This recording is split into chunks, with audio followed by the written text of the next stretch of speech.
Hey guys, come on in a second. I just need to connect to my Facebook.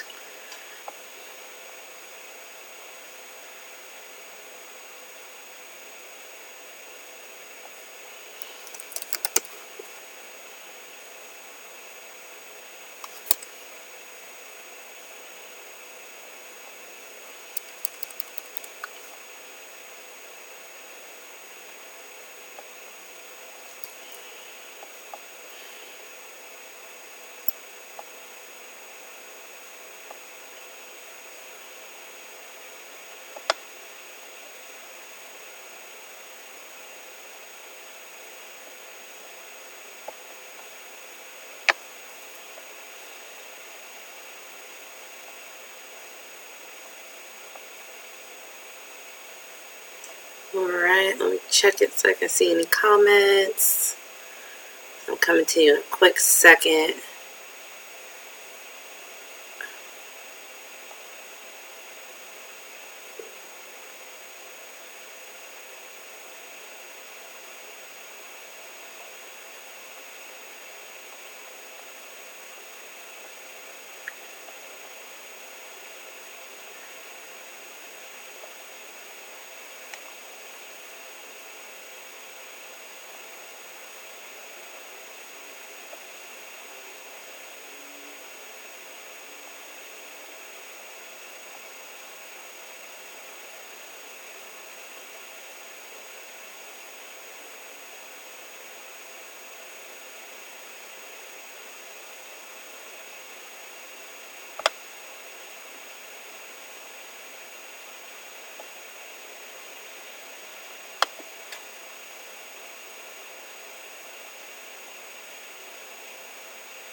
Alright guys, I'm gonna come on in a little bit.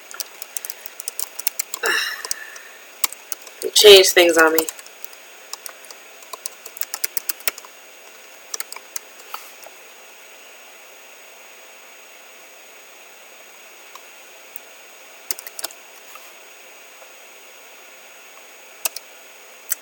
It's something that's on my heart and my mind that needs to be expressed.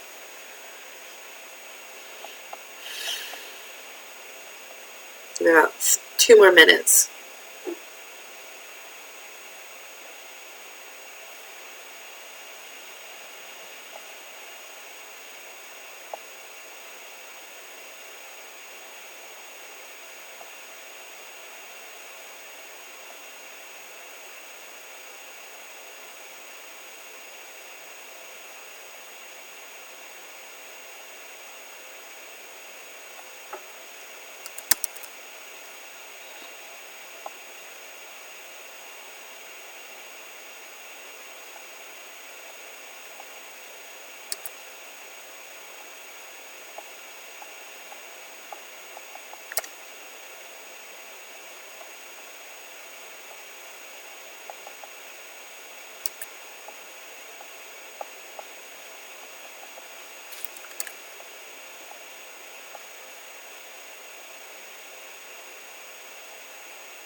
Almost there.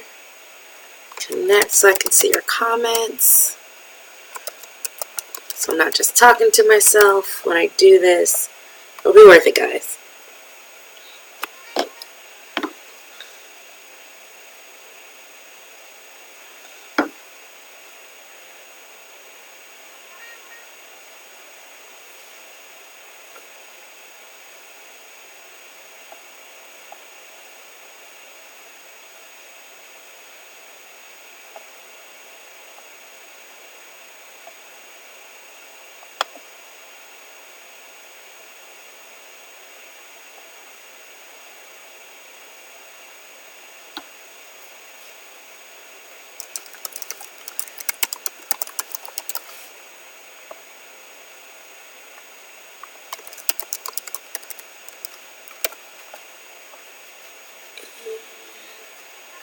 Yes, it was me, Google. Signing in.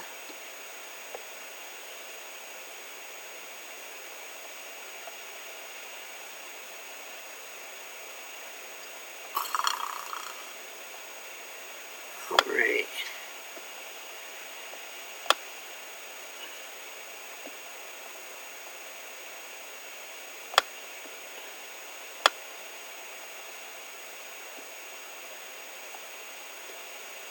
Let me see it. All right, guys. It didn't even work. I can't even see it. It's supposed to be the live chat views.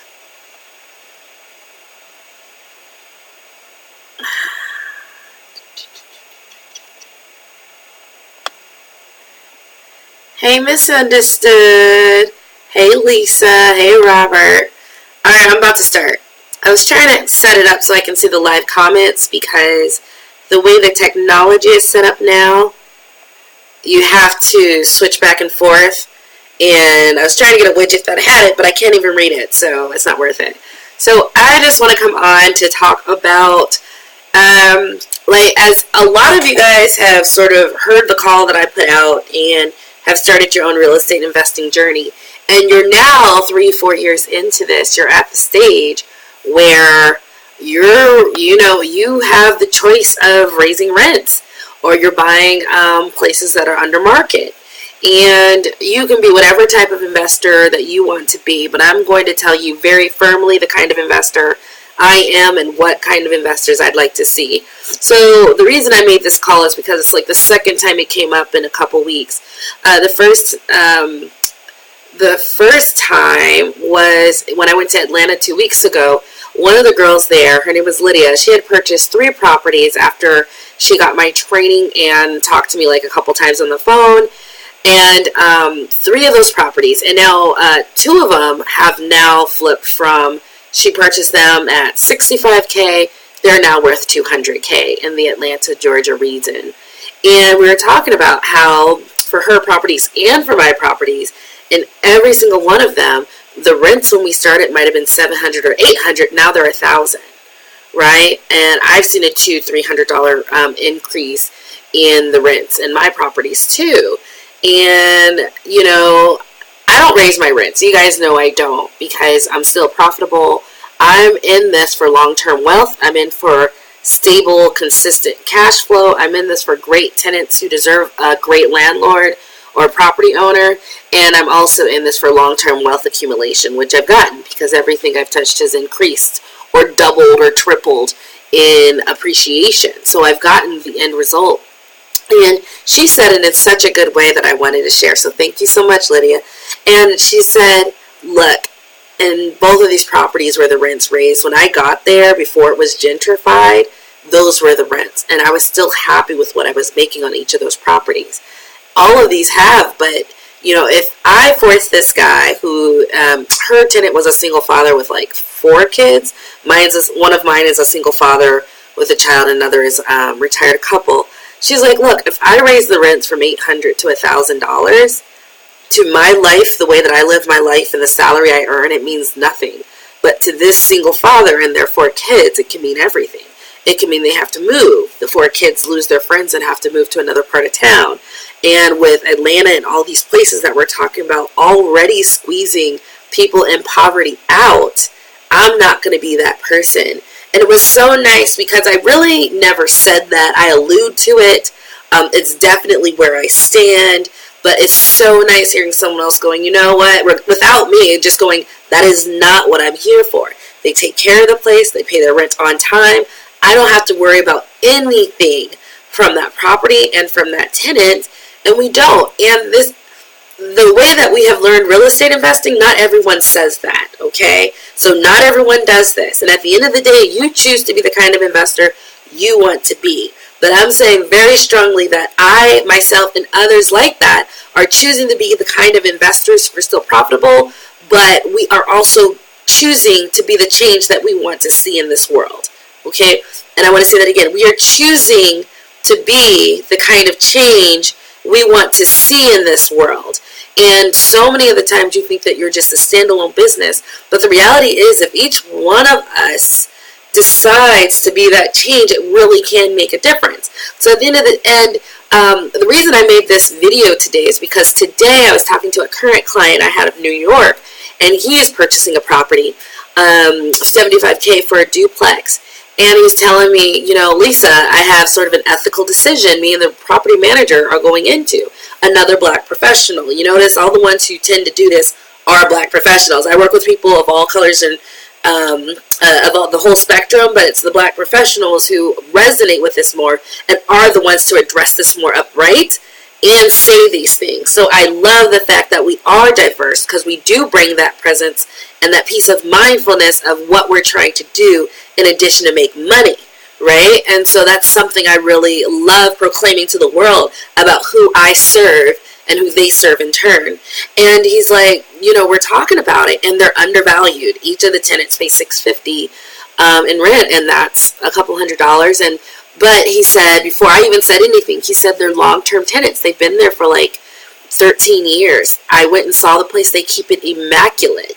And I was like, look, man, you can be any type of investor you want to be, but I don't do that. I don't raise the rents, because for me, $200 is good. I love it. Of course, I love money. But if I'm doing it at the expense of knowing I'm going into a lower income neighborhood, knowing that the people's wages are stagnating, knowing that, you know, it's not easy for them to come up with this $200, especially when you have kids and you're already doing what you can to survive with them. It's a whole other ball game, and I'm not playing that game.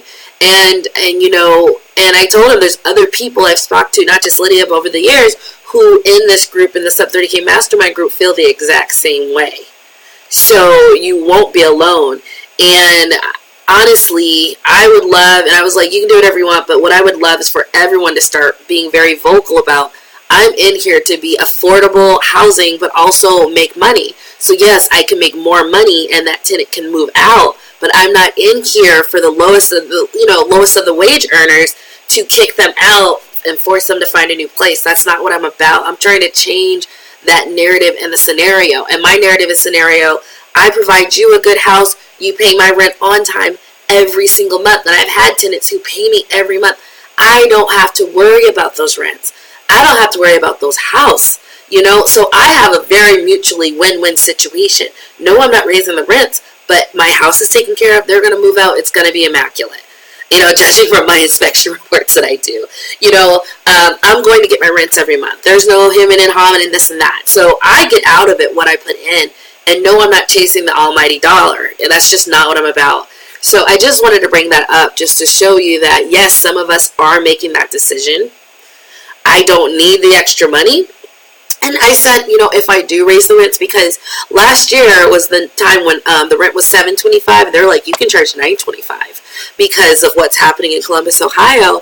And I told them no. And the most I would raise my rents, really, because I'm already profitable, is about $25 a month. And that's like every couple of years. And I'd talk to them and see if they can afford it, because I'm not in the habit. You know what I mean? And so all of a sudden you're talking about you can raise them, but now I'm talking about, well, why don't you have a discussion to see if that they can fit that, or they want to fit that, before the option is just to move out because they can't afford it. And that's the type of property owner I am. And there's hundreds of you guys out there, and I'd like to see this world when thousands of us are out there doing that, and how important that's going to be. So I'm just going to read a couple comments, then I'm going to go to something else that we were talking about in the Atlanta market as well. All right, so Lisa, Fatima's here. Hi. Hello. Glad that I'm your new mentor. Exactly. Love that. Caring about the tenants. Yeah, who knew? You know, it had to be our group, and we had to usher in our voices so that we can start expressing this. And it's consistently that my black investors who are so mindful, so interested in making sure that we are conscious about what we're doing, as well as profitable. Don't get me wrong, I am profitable, but we made sure that on the front end, so we don't have to press people on the back end in order for us to have the type of life we want. You know what I mean?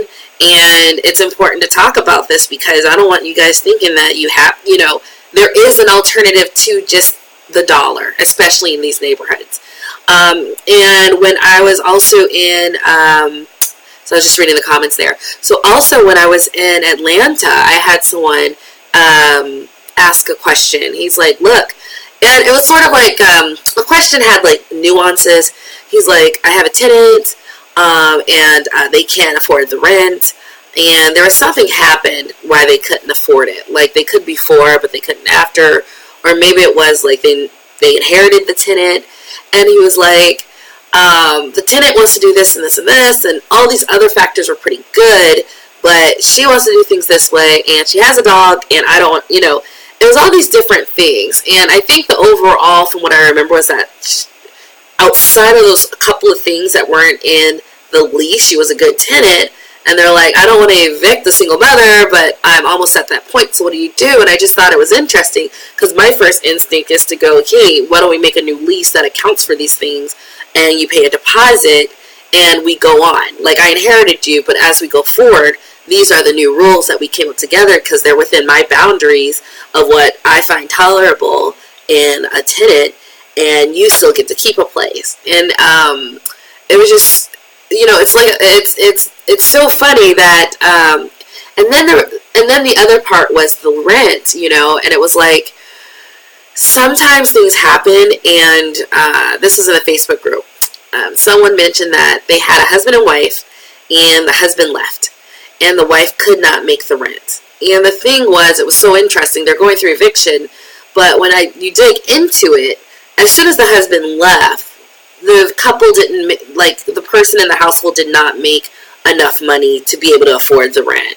So instead of going all the way to eviction, how come a conversation, or should a conversation be started right when you know that they're bringing, the rents are $1,000 and they bring in $1,600 a month on their own since the husband left?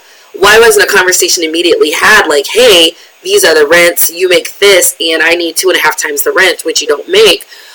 So I know that's going to be really tight, and these are how the lease was structured. We might be looking at a 60 to 90 day time for you to maybe move out to something that you can't afford.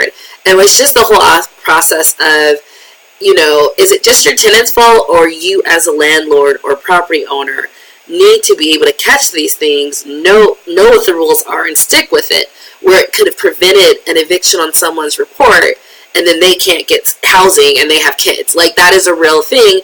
People with evictions cannot easily get housing. There's someone in our group who was like, there was someone in the Facebook group who was like, universally, I don't accept anyone with an eviction. And it was just so interesting, because my group is really about people who are trying to do better and do different things, and the same old that only serve the privileged and not the underprivileged.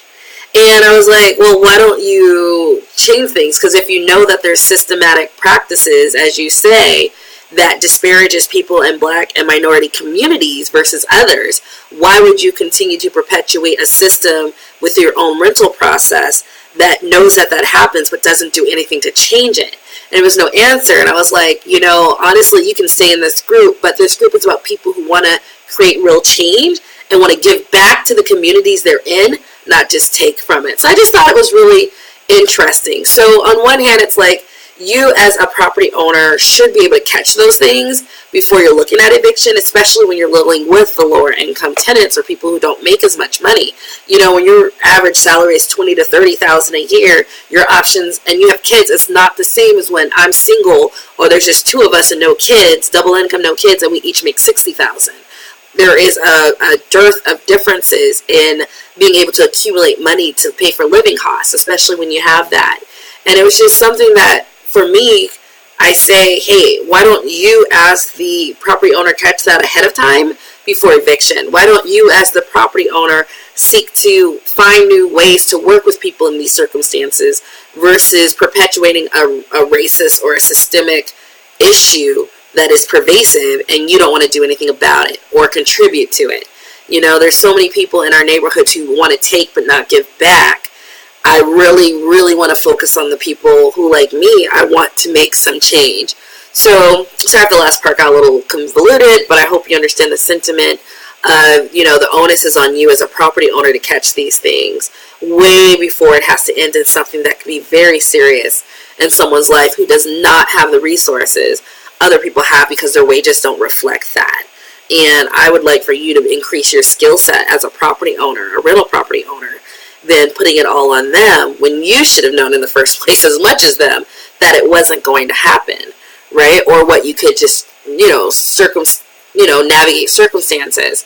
Lydia, I love Lydia from Atlanta because we're also talking about, she has someone who had an eviction. It was when he was really young, and he hadn't had anything since. And some people, like the people in my group who were saying, oh, I just universally, I don't care. If you have an eviction, I don't care. And she just quietly called him up and was like, tell me what happened. And it was like, hey, I've fallen on hard times. I didn't have any money. And that was the option because I had to do X and feed my kids. And ever since that, the record was clean. Credit was clean. And she was like, you know what? That's fine. I see that it was happening when you're young. A brief explanation that was logical and made sense. And she now has a great tenant that has been in there. But if you go with those rigid rules that, is perpetuated by, underclass and an upper class and keeps it at that level, you're not really doing anything or contributing when you could take a human element and just ask a simple question. So in general, I just want to talk about being the change that you want to see in this world. And two, let's not do the same old that really only works for, I'm going to tell you right now, America works for me, but this is why. I'm very strong, I know what I am, and I'm very capable and adaptable at figuring things out. I will tell you right now, that is not everyone. Not everyone is very strong. Not everyone can figure things out. Not everyone is just like a bull when they, can be focused and determined. That's not everyone's thing. So I can recognize, even though I'm okay in America, this country is not easy for everyone. And, just having that knowledge that me or you as the property owner have more abilities and navigability in creating the life that we want here. There's something to be said for being very compassionate and mindful about those who are sort of squeezed and don't always see the outs and ins that you do. And let's try to be a little bit more, let's think a little bit bigger for them and for us as property owners, because housing is so important. So I'm just going to read comments here on the YouTube channel. Misunderstood is so for this. She was like, I want to make sure there's affordable housing. Naya's like, this is awesome. Yeah, I'm saying I don't raise my rent. What? And I'm okay. You know what I mean? Because that's not what I'm here for. I'm not greedy. I don't need every last cent. And I'm not here to gentrify. Okay? And I'm a good property owner. So, and I've learned through my mistakes. Don't get me wrong. Nothing, you don't start out perfect. But you learn through your mistakes. And, and through those, I learned how I can catch all these things in tenants before they're even inside. Farrah just says, great job, thank you. Are there still hot? Yes, there's hot market opportunities. They're all over. I don't really talk about them online because if I do, you guys won't know about a market. I'll mention it. You guys will attack it. And I try to keep those markets good for my clients. So I just don't discuss the markets that we're in that no one knows about online. But I do with my clients. What company do you use to do a credit check? I usually go through my property manager. But I know some people like Cozy. Cozy.co. COZY.co. Can you leave this live stream up? Yeah, it'll be up. It'll be on my YouTube channel. So let me see if I have any questions on Facebook before I log off. Hurricane Dorian was supposed to land out here, but I guess it's just hovering over North South Carolina. But,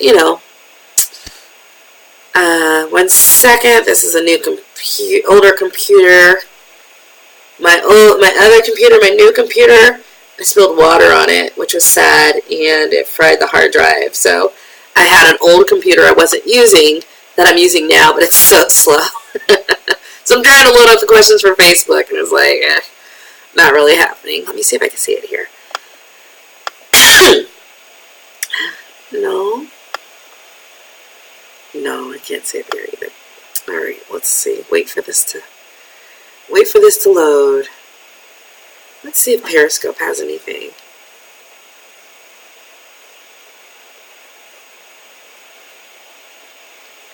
Still loading. That's why it took me longer, guys. I need to get a new laptop.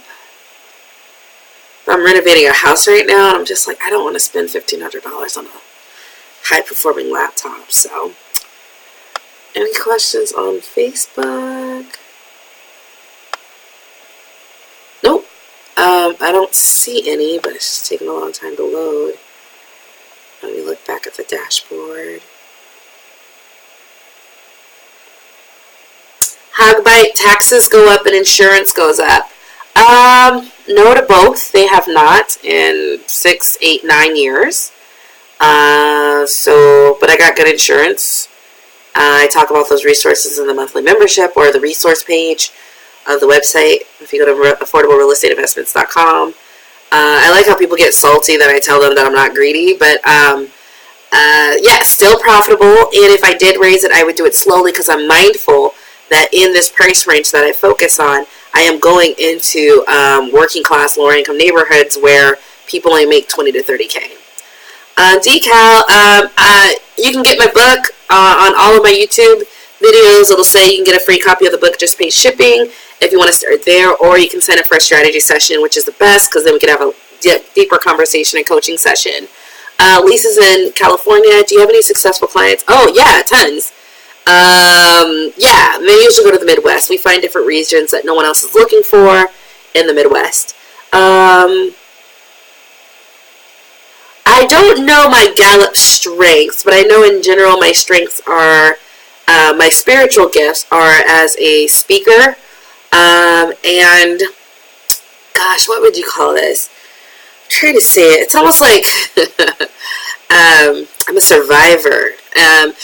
So like spiritually, like my actual power animals, like the fox. You know, one of the things is like they can always survive in any circumstances. I'm telling you right now, I could be born rich, I could be born poor, I could be born any color. I was gonna do okay, but that's my strength of my spirit that comes through, right? So just resourceful, very practical.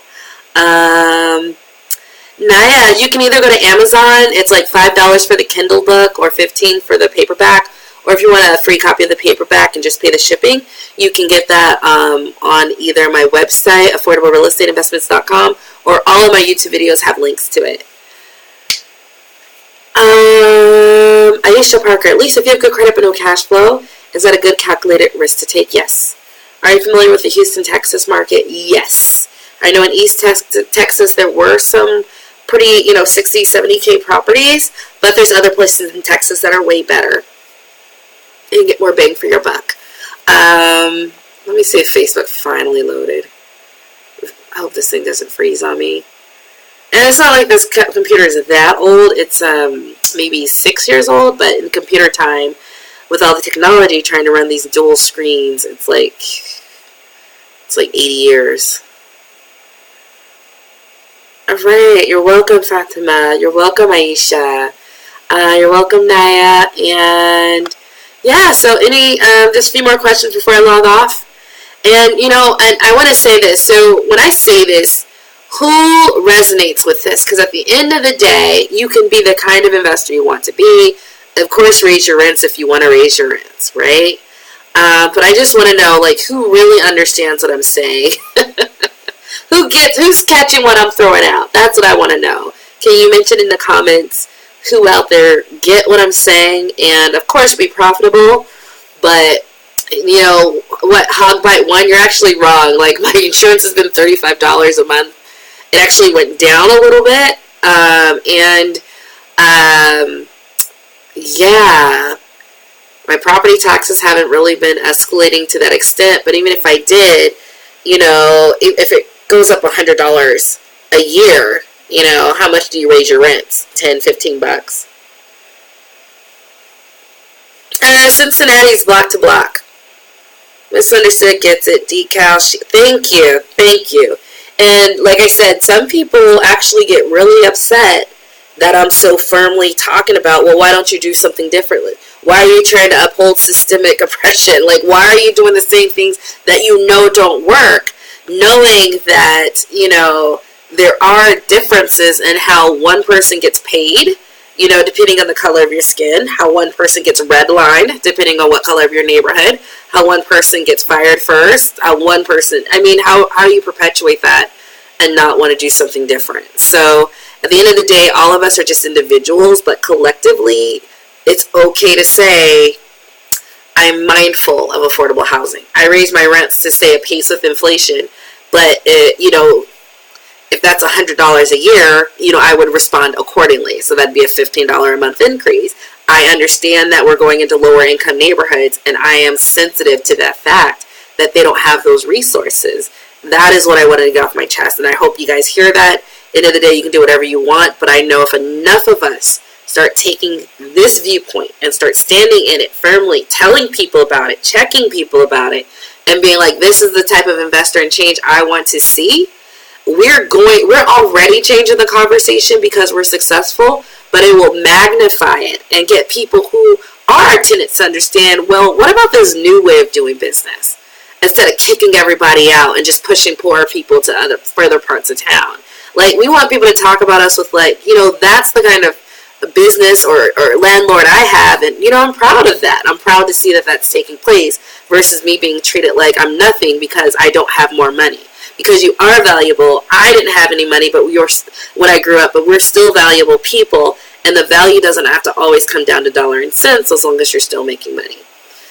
You definitely thank you. I'm so happy someone is. There are 31 people watching. 6 of you guys said you're catching it. Maybe the other 24 one day will at least modify what they're doing to be mindful of it. Camille Dickerson says, all right, Camille. In this to help others while making money. It is possible to make money while providing affordable housing. It is. Preach. Thank you. Not oppression. I'm with you, Sheila. Hey, Cashmatic. Hey, Jay. Oh, I got your hug bite. Cool. Yeah, it's not going to be all of us, but it's going to be enough of us. And we're going to change the conversation. And I don't know if you see it, but, like, our groups are killing it. Each individual investor I know now in my mastermind group is like 4, 5, 6. Some have 20 houses in. Like, we are individually creating the change we want to see. We're inspiring others. When people join the Facebook group, the Sub 30K Mastermind group, they go from watching to, oh, I know I can do this now. Your energy and your that spirit influences other people. It's not just Lisa. Lisa's one person, but when you guys take that same spirit and you spread it, it really is catching on. So low key, let's just keep on being successful because we are. Low key, let's just keep on making the moves we are. I want to see our voices with that distinctive, the distinctive caring and resonance and empathy and compassion we have make a difference, at least to our own people. And if it spreads to other folks, so maybe they can be mindful and care about not perpetuating the same things that isn't working or only works for the privileged few but not for the non-moneyed. And maybe they start thinking that you still have value. You know what I mean? It's not just about the dollar, but it's about you as a person in society. Like, we really, really can have a significant impact, okay? Frederick. Yeah, I'll definitely be doing it the next couple weeks. I'll be doing more live streams. I haven't lately because the last 4 months and I'm still in the middle of a renovation for my primary residence and I'm going through a lot. I just got separated from my husband. Don't worry. It's okay. It's for the best. We're co-parenting my lovely baby really well. I bought a new house. I'm renovating a new house basically from top to bottom. So let me just say the last 5 months when it comes to energy, it really has been focused on the house. Between me doing work and hiring contractors and coming up with the money to hire contractors, it's just, I get home. Honestly, I was sort of tired today, but this is just something that my juices were flowing. Another client just told me about it. Another client I worked with had just did it. I just really had to get it off my chest so everyone sees there is a model that isn't just about money and gentrification in these neighborhoods, especially being mindful. I'm coming to maybe I'm 70% done with the renovation. So definitely I have a little bit more bandwidth and energy to take some of that and put it on live streams and help out where I can. Jackie Bratton, I agree. It's better to have a good tenant who takes good care of your home over a longer period of time. Girl, you preach. Yes, and not just that. Sometimes people overlook, I'm looking for stability. If people are always moving out because it's too expensive and it started out this but then that, not only is it not good for them, because, I mean, especially if you have kids and you have to uproot them, but like for me, I don't have to think about my tenants. They know they're getting a good deal. They know it costs more if they move. They pay on time. I have so much stability, and so do my other clients and tenants. And some of my other clients who have tenants as well. Like, the stability is out of this world, and I always try to think in win-win situations. It's not just about Lisa's money, but what does the tenant get, right, in my property, and me as an owner? What's the corporate culture, even at this micro level, right? And there's something to be said for like knowing for the next 20 years I'm gonna get paid. And if I might, just to keep up with inflation, which honestly I haven't had to raise any of the rents anywhere because actually paying one mortgage off, and so like my payment went from 340 to like 260. So like even on that end, like as you gain more equity because you're paying things off, like yeah, no, I still haven't had to raise my rents to keep up with inflation. If I raise my rents at this point, it's only because I want to squeeze more money out of them. Um, Good tenants are gold, especially if they keep your house up. I can go look. I mean, they keep it cleaner than I do, okay? Those are the type of tenants you want. Yes, if you want to stay in my property for the next 20 years, I will, of course, keep pace with inflation as needed. But yeah, you can have that. You're taking great care of it. You pay on time every month. I do not have to worry about those checks coming in.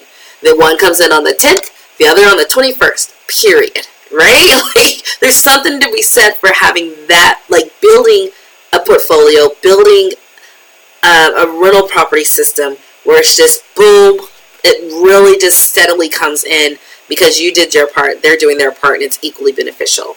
So with that, I'm gonna let you guys go. It's like no wind. Hurricane Dorian was supposed to land here this morning, but it just keeps getting pushed out. So we were all worried, and I left the house. I was recocking the bathroom, and I've been trying to do it for 2 weeks, but just been putting it off. So I'm a little salty that I left and then nothing happened, but whatever. I'll let you guys go, but that's what's going on in Lisa's life, going through a bit of change. All for the good, though. All for the perfect, really. But yeah, I'll try to do at least a couple more over the next couple weeks, and then I'll have to see if I still have the energy to do it. Hope this was helpful. Bye, everybody.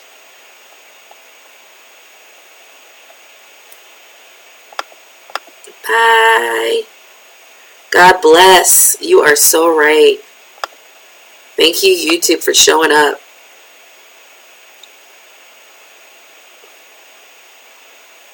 Periscope's a ghost town. Oh, gosh. I guess if I'm singing, they pay attention to me. Okay, yeah, I do love YouTube. Y'all are just so lit. It's just so many more questions, so much going on.